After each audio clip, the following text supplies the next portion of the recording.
A pequena e quase imperceptível mudança no tom de voz de um neto, um depois que se repete ao telefone, não é apenas um sinal de distração juvenil. É o primeiro sintoma de uma erosão silenciosa na base do respeito familiar. Uma fissura que, se não for abordada, pode transformar o amor em mera conveniência. Com o passar dos anos, a sabedoria amadurece e, com ela, o desejo de cercar os próprios netos com carinho, calor e bondade. Alegramo-nos com os seus sucessos, apoiamos nos momentos difíceis e esforçamo-nos por estar sempre ao seu lado. Contudo, como ensina a filosofia oriental, o equilíbrio é crucial em tudo. Uma afeição ilimitada, desprovida de limites claramente definidos, pode levar a que a nossa presença seja considerada como um dado adquirido. Quando se perdoa em excesso sem que haja uma clara demarcação do aceitável, os limites do permitido tornam-se indistintos. No desenvolvimento psicológico de uma criança e adolescente, a ausência de consequências claras para certos comportamentos impede a formação de circuitos neuronais associados à responsabilidade e ao reconhecimento do outro, levando a uma diminuição gradual e quase imperceptível do respeito. Este processo de habituação faz com que a presença e a generosidade dos avós sejam assimiladas como um direito inquestionável, e não como um privilégio ou um ato de amor recíproco. É imperativo que, mesmo aos nossos mais próximos confidentes, não se permita fazer tudo o que lhes apetece, especialmente quando tal comportamento fere os nossos sentimentos e a nossa dignidade pessoal. Infelizmente, muitos avós experienciam a situação em que netos adolescentes os tomam como algo garantido. A criança outrora carinhosa, que ouvia atentamente as histórias de ninar, torna-se subitamente fria, distante e, por vezes, até irritadiça. Este comportamento é, na verdade, um reflexo de padrões de interação que foram, talvez inconscientemente, estabelecidos ao longo do tempo. Mas por que acontece isso? Em que ponto a conexão íntima se torna frágil? E o que pode ser feito para preservar o respeito e a proximidade com os netos sem sacrificar a própria dignidade e bem-estar emocional? Neste conteúdo, iremos analisar os erros mais comuns que podem levar à perda de estima por parte dos netos. Iremos examinar histórias reais de idosos que enfrentaram este problema e esclarecer quais comportamentos não devem ser ignorados, se os laços familiares se desejam manter fortes e saudáveis. Tatiana Petrovna era o epítome de uma avó abnegada. Quando seu neto Dima nasceu, ela investiu, desde o primeiro dia, todo o seu amor, paciência e cuidado nele. Apoiava a filha, sem poupar tempo ou energia. Cuidava do pequeno Dima, passeava com ele, lia-lhe contos de fadas e acompanhava-o à escola. Dima amava a sua avó. Corria sempre alegremente ao seu encontro, abraçava-a e partilhava com ela as suas pequenas alegrias e preocupações. Quando tirava uma má nota, escondia-se atrás dela, sabendo que a avó não o repreenderia, mas o confortaria. Se estava triste, procurava nela refúgio. Estes momentos de segurança incondicional, embora essenciais para o desenvolvimento emocional na infância, podem, na ausência de limites claros, criar um modelo de relacionamento onde o avô é visto como um porto seguro que não exige nada em troca, em vez de uma relação de mutualidade. No entanto, com o tempo tudo mudou. O círculo de amigos na adolescência, novos interesses, dispositivos digitais, tudo isso foi gradualmente afastando a avó do centro do seu mundo.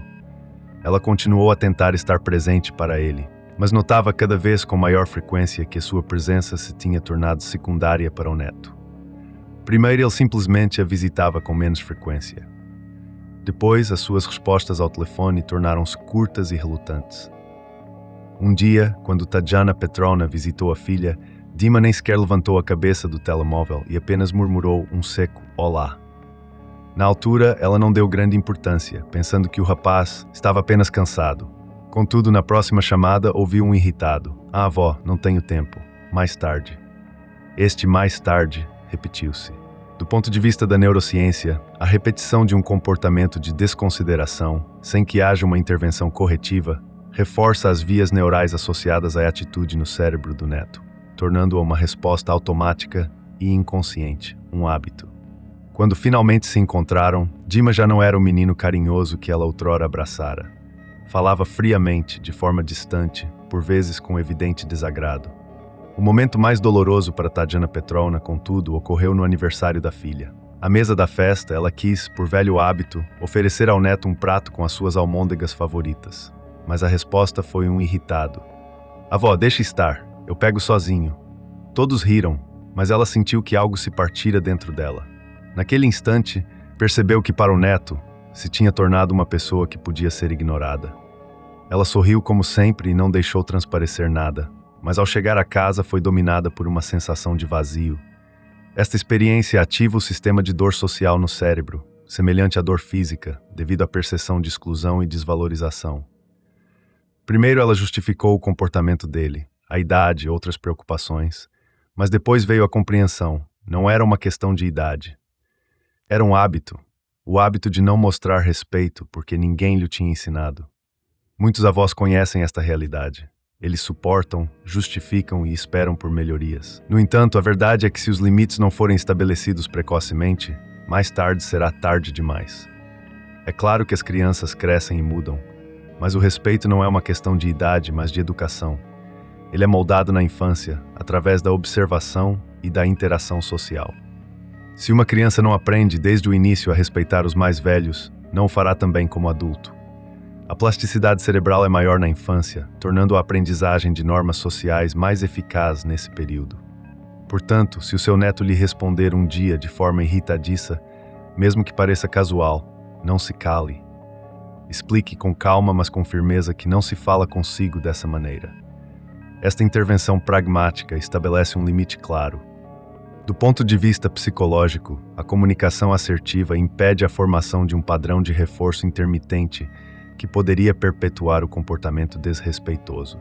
Porque quem não se protege hoje, amanhã verá que este comportamento se dirige não só a si, mas também a outras pessoas queridas.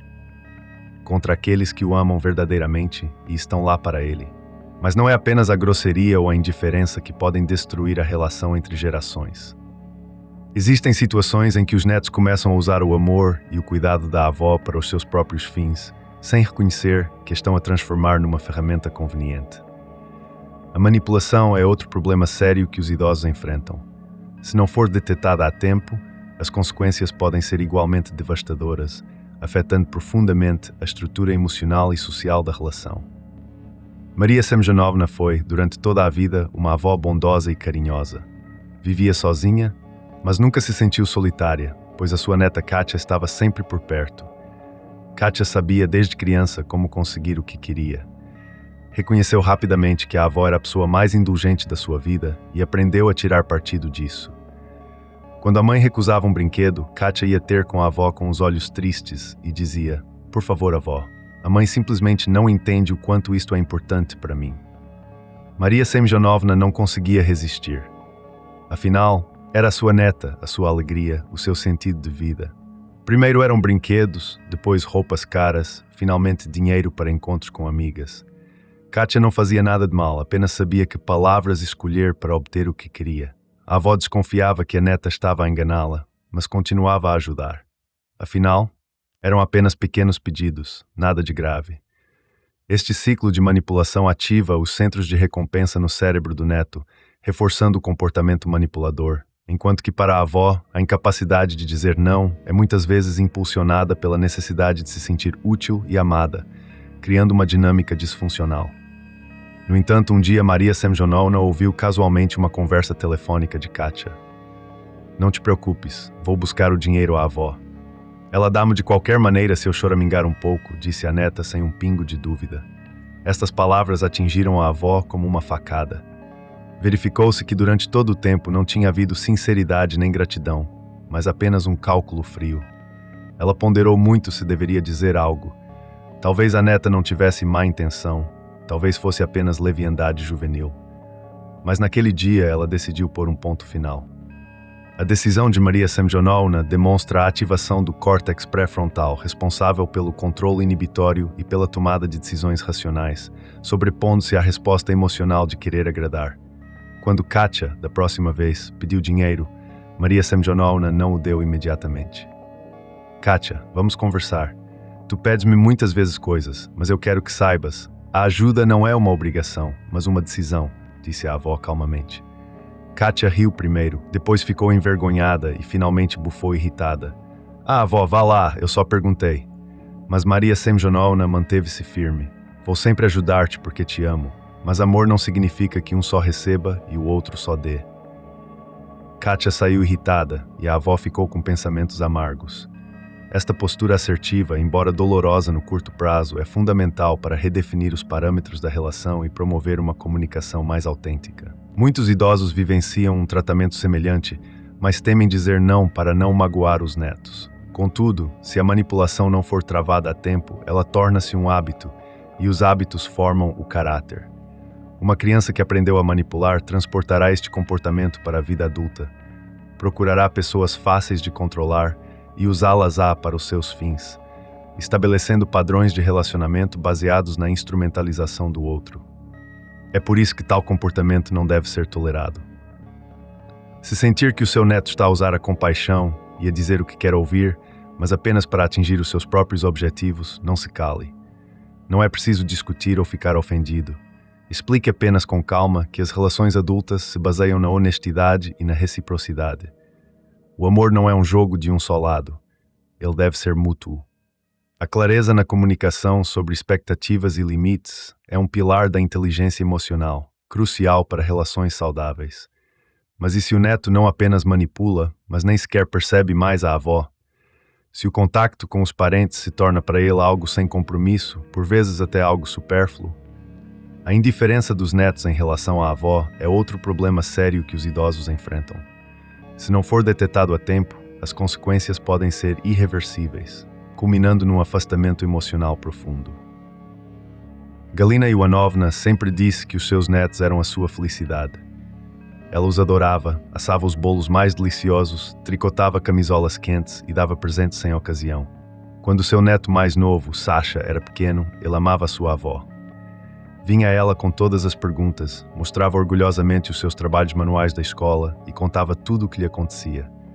Ela sentia que era necessária, que ele apreciava os seus cuidados e atenção. Estes momentos a faziam verdadeiramente feliz, ativando os centros de prazer e pertencimento no seu cérebro. Mas o tempo passou e Sasha cresceu. Primeiro ele vinha com menos frequência, depois deixou de atender às chamadas. E de repente, Galina Ivanovna percebeu que não via o neto há meses. Sentia a falta dele, mas não queria importunar. No entanto, quando Sasha se viu numa situação desagradável e precisava urgentemente de dinheiro, ele lembrou-se imediatamente da avó. Ligou para ela, falou com voz lisonjeira, perguntou como ela estava. Mas era óbvio, ele queria apenas uma coisa. Este comportamento oportunista, em que a avó é procurada apenas em momentos de necessidade material, é um claro indicativo de uma relação utilitária, onde a conexão emocional é secundária. Galina Ivanovna ajudou, claro.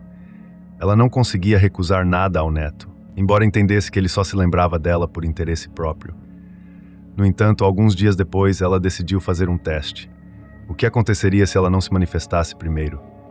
2 semanas se passaram. Silêncio. 1 mês se passou. Nenhuma única mensagem. Foi então que ela entendeu que para ele ela era apenas uma fonte conveniente de recursos e não uma pessoa amada. Este pensamento foi doloroso, mas importante. Ela lembrou-se de todas as vezes em que o neto só a procurava quando precisava de algo. Primeiro ela o desculpara, estudos, trabalho, a juventude, mas agora ela entendeu. Não era falta de tempo, mas o hábito de considerar o seu carinho como algo dado, um direito inalienável. A neuroplasticidade negativa leva à consolidação de padrões comportamentais onde a gratidão e a reciprocidade não são estimuladas. Ela decidiu mudar a situação. Quando Sasha ligou da próxima vez e pediu dinheiro, Galina Ivanovna, pela primeira vez na vida, respondeu com um não. Do outro lado da linha houve silêncio. Depois o neto disse brevemente, "Está bem", e desligou. Depois disso, ele não se manifestou durante meses. Para ela, essa foi a confirmação final. Ele não precisava dela, mas da sua ajuda. É claro que doeu, mas pelo menos ela agora sabia a verdade. Esta ação, embora dolorosa, é um ato de autodefesa psicológica, protegendo a avó de um padrão de exploração emocional e financeira. Muitos idosos vivenciam uma situação semelhante. São amados apenas quando é vantajoso. Contudo, isso não é culpa de uma única geração. É algo que se forma na família. As crianças habituam-se a um cuidado incondicional, mas não a retribuí-lo. O que fazer então?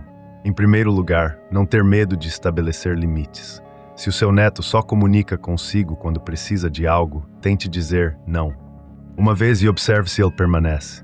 Mais importante, contudo, é falar sobre os próprios sentimentos, com calma e sem acusações. Fico feliz quando perguntas simplesmente como estou. Quero saber que o contato comigo é importante para ti, não apenas quando precisas de ajuda. Estas palavras simples podem fazer mais do que dezenas de acusações, porque no final, os netos crescem, mas as relações que constroem com seus parentes permanecem por toda a vida. Se eles aprenderem a respeitá-lo e a valorizá-lo, também valorizarão outras pessoas. E então, este mundo talvez se torne um pouco melhor.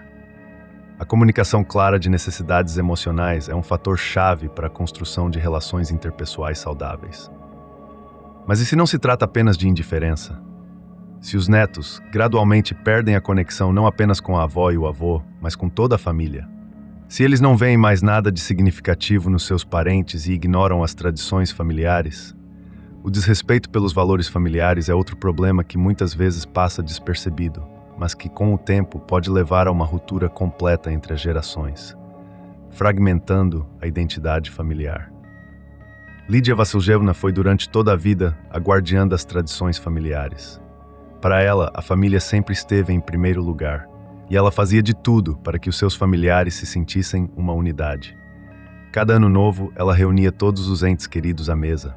Na Páscoa, assava pães de Páscoa seguindo uma receita antiga, e nos aniversários, cozinhava os pratos favoritos dos seus filhos e netos. Ela guardava com carinho álbuns de fotos antigos, contava histórias de família e transmitia a sabedoria das gerações. Estas tradições são ancoragens psicológicas, que promovem um senso de pertencimento e continuidade intergeracional. Quando seu neto era pequeno, ele participava com alegria em todas as festas familiares. Adorava ouvir as histórias sobre a juventude da avó e olhava com interesse as fotografias. Mas com os anos, tudo mudou. O neto aparecia menos frequentemente em casa e finalmente deixou de ir às festas. Primeiro justificava-se com os estudos, depois com o trabalho e, finalmente, simplesmente não respondia mais aos convites. Quando Lídia Vassiljevna o convidou novamente para uma festa familiar, ele respondeu brevemente: "Avó, não tenho cabeça para isso. Quem se importa hoje com essas velhas tradições?" Essas palavras atingiram o seu coração. Parecia que tudo que lhe era tão caro não tinha qualquer significado para o neto. Ela poderia ter ficado ofendida, retirado-se e nunca mais o convidado. Em vez disso, ela optou por uma abordagem diferente, guiada por uma sabedoria pragmática. Quando o neto da próxima vez passou por ela por causa de um assunto, ela não o repreendeu nem reclamou. Em vez disso, pegou num álbum de fotos antigo e o abriu à frente dele. "Olha, aqui está a tua mãe quando criança, e aqui estás tu, com os mesmos olhos do teu avô." Primeiro o neto resistiu. "Sim, avó, lembro-me." Mas depois o seu olhar parou numa foto. "E onde estamos nós ali? Aquele é o parque onde me levava sempre." Lídia Vassiljevna sorriu. "Sim, lá alimentávamos os patos. Tu ficavas tão feliz naquela época." O neto pensou por um momento e depois perguntou inesperadamente: "Avó, lembras-te de quando fizemos um boneco de neve no quintal?" Esta recordação partilhada ativou memórias emocionais positivas, reativando a conexão. Este pequeno momento foi o início do regresso. Às vezes, filhos e netos esquecem a importância de manter a conexão com a família. Parece-lhes que conversas, encontros e tradições podem ser adiados para mais tarde. Mas se não forem lembrados do valor dessas coisas, elas realmente caem no esquecimento. O que se pode fazer? Não pressionar, não acusar, mas envolver gentilmente. Lembrar momentos bonitos, partilhar histórias, convidar sem forçar. Mesmo que os netos não reajam imediatamente, a semente é lançada. E um dia eles lembrar-se-ão de que a família não é apenas uma formalidade, mas o que nos torna quem somos. A reativação de memórias afetivas é uma ferramenta poderosa para fortalecer os laços familiares. Mas infelizmente há casos em que não se trata apenas de indiferença em relação aos valores familiares. Às vezes os netos não apenas esquecem as suas avós, mas começam a vê-las como uma fonte conveniente de apoio material. A dependência financeira e a exploração da avó para fins egoístas são outro problema que destrói a confiança e transforma relações calorosas num cálculo frio, despersonalizando a figura da avó. Maria Sergejevna trabalhou toda a vida como professora e vivia modestamente na reforma, mas sempre tentou ajudar a família. Não estava habituada a queixar-se e estava convencida de cuidar dos seus entes queridos era o seu dever. O seu neto sabia, desde criança, que a avó era bondosa e sempre ajudaria. Quando era pequeno, ela comprava-lhe brinquedos, depois roupas caras e mais tarde dava-lhe mesada. Primeiro os pedidos eram raros e modestos, mas com o tempo, Andrei recorria cada vez mais à avó. "Avó, podes emprestar-me um pouco? O salário está atrasado", dizia ele, e ela dava-lhe as suas economias sem hesitar. Pouco tempo depois, ele pedia novamente: "Falta-me dinheiro para os livros didáticos. Preciso de dinheiro para a reparação do carro." Ela acreditava que estava a ajudá-lo a fazer uma boa ação. Este padrão de reforço intermitente, onde o neto recebe ajuda ao pedir, fortalece o comportamento de procura financeira e desestimula a autonomia. No entanto, um dia Maria Sergejevna percebeu que algo não estava certo. Andrei normalmente só lhe ligava quando precisava de algo. Se ela tentava simplesmente conversar com ele era muitas vezes breve. Às vezes ele a esquecia por semanas. Foi então que ela decidiu testar o que aconteceria se ela não oferecesse ajuda por iniciativa própria. Andrei não apareceu por muito tempo. Depois ligou novamente. "Avó, podes ajudar-me? Preciso urgentemente de dinheiro." Desta vez ela criou coragem e respondeu pela primeira vez na vida com um não. Ao telefone houve silêncio. "Por quê?" perguntou o neto irritado. "Porque quero que venhas ter comigo não só por causa do dinheiro", disse ela calmamente. Andrei suspirou insatisfeito. "Está bem, eu trato disso sozinho." Depois disso, ele não ligou por semanas. Maria Sergejevna entendeu que o seu cuidado tinha sido considerado um dado adquirido o tempo todo e que ela própria, para o neto, não se tinha tornado uma pessoa amada, mas apenas uma fonte de dinheiro conveniente. A percepção de ser um recurso e não um indivíduo amado é psicologicamente devastadora para o idoso, levando a sentimentos de desvalorização e solidão. Muitos idosos vivenciam uma situação semelhante, mas temem recusar para não afastar os netos. No entanto, a verdade é que a ajuda deve ser consciente e mútua. Se alguém só se lembra da avó quando precisa de algo, isso não é afeto, mas exploração. Para manter o respeito, é importante estabelecer limites a tempo e esclarecer que o apoio não é uma obrigação, mas um ato benevolente. Mas a dependência financeira é apenas uma forma de desvalorização. Às vezes, os netos não apenas exploram a avó, mas simplesmente não percebem o seu carinho. A falta de gratidão e a desvalorização do afeto são outra dor que os idosos enfrentam. Se isso não for notado a tempo, as relações podem quebrar-se definitivamente, com consequências emocionais duradouras para ambos.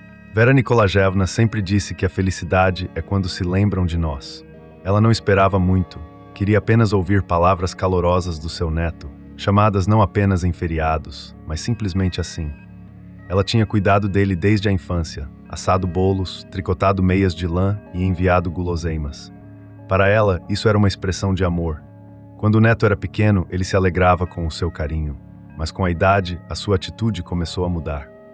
As chamadas tornaram-se mais raras, os encontros mais formais e finalmente desapareceram por completo. Vera Nikolajevna primeiro escreveu-lhe, enviou mensagens, perguntou como ele estava. Ele respondia secamente: "Está tudo bem, avó?" E às vezes esquecia-se completamente de responder. Este comportamento de esquiva pode ser interpretado pelo cérebro do avô como rejeição social, ativando as mesmas áreas cerebrais que processam a dor física. O momento mais desagradável, contudo, foi quando ela quis dar-lhe um presente. Sabendo que o neto faria anos em breve, ela escolheu para ele um bonito cachecol de lã feito à mão. Ao entregar-lhe o presente, o neto disse, sem sequer o desembalar: "Ah, avó, não era preciso. Eu não te pedi isso." Esta frase atingiu-a como um golpe. Pela primeira vez em muito tempo, ela sentiu-se supérflua. Ele nem sequer tinha olhado para o que ela tinha feito com amor para ele. Ela sorriu, mas algo se partiu por dentro. Naquela noite, ela não conseguiu dormir por muito tempo. Na sua cabeça ecoavam as palavras: "Eu não te pedi isso." Verificou-se que o seu carinho era percebido como algo óbvio, sem valor intrínseco. Ela decidiu não se impor mais. Parou de ser a primeira a escrever, a ligar ou oferecer ajuda. Várias semanas se passaram, mas o neto não tomou iniciativa. Foi então que Vera Nikolajevna entendeu que durante todos esses anos ela havia investido calor nele, mas não lhe havia ensinado a gratidão. Ela não esperava presentes. Ela precisava apenas de uma coisa: atenção elementar e uma palavra calorosa. Mas a gratidão não é apenas cortesia, mas a capacidade de valorizar o cuidado de outra pessoa. Se isso não for ensinado na infância, uma pessoa tratará os outros da mesma forma na vida adulta. E Vera Nikolajevna perguntou-se: quem, afinal, ensinou seu neto a tratar os seus entes queridos assim? Porque ele não entendia que o cuidado exige uma resposta em forma de calor. A gratidão é uma habilidade socioemocional crucial, desenvolvida através de modelagem e reforço positivo desde a infância. A influência da educação parental na relação dos netos com os avós é outro tema importante sobre o qual raramente se reflete. Se uma criança não é exposta, desde cedo, a um exemplo de respeito pela geração mais velha, ela simplesmente não o aprenderá. O cérebro infantil é altamente suscetível à aprendizagem observacional, onde os comportamentos dos pais servem como modelos primários. A seguir, investigaremos o papel que os pais desempenham e como seu comportamento molda a atitude dos filhos em relação aos avós. Os pais desempenham um papel decisivo na educação das crianças e na formação da sua atitude em relação à geração mais velha. Isso acontece não apenas por palavras, mas por ações e exemplos que as crianças veem diariamente. Se os pais, através do seu comportamento, mostram que a comunicação com os avós é importante, as crianças aprendem isso como um comportamento natural. Isso cria e fortalece as vias neurais associadas ao respeito e à empatia. No entanto, se os pais permitem que os seus filhos tratem os avós com desrespeito, isso torna-se a norma. A criança não reconhece que tal atitude é errada até que no futuro seja confrontada com as consequências, pois não houve uma calibração precoce do seu sistema de valores. Na história de uma família, a mãe nunca explicou ao filho o valor da comunicação com a sua avó. Ele ignorava frequentemente as chamadas dela e não mostrava interesse na sua vida. A mãe, ocupada com seus próprios assuntos, não deu atenção. Pensava que o neto entenderia por si mesmo quando fosse adulto.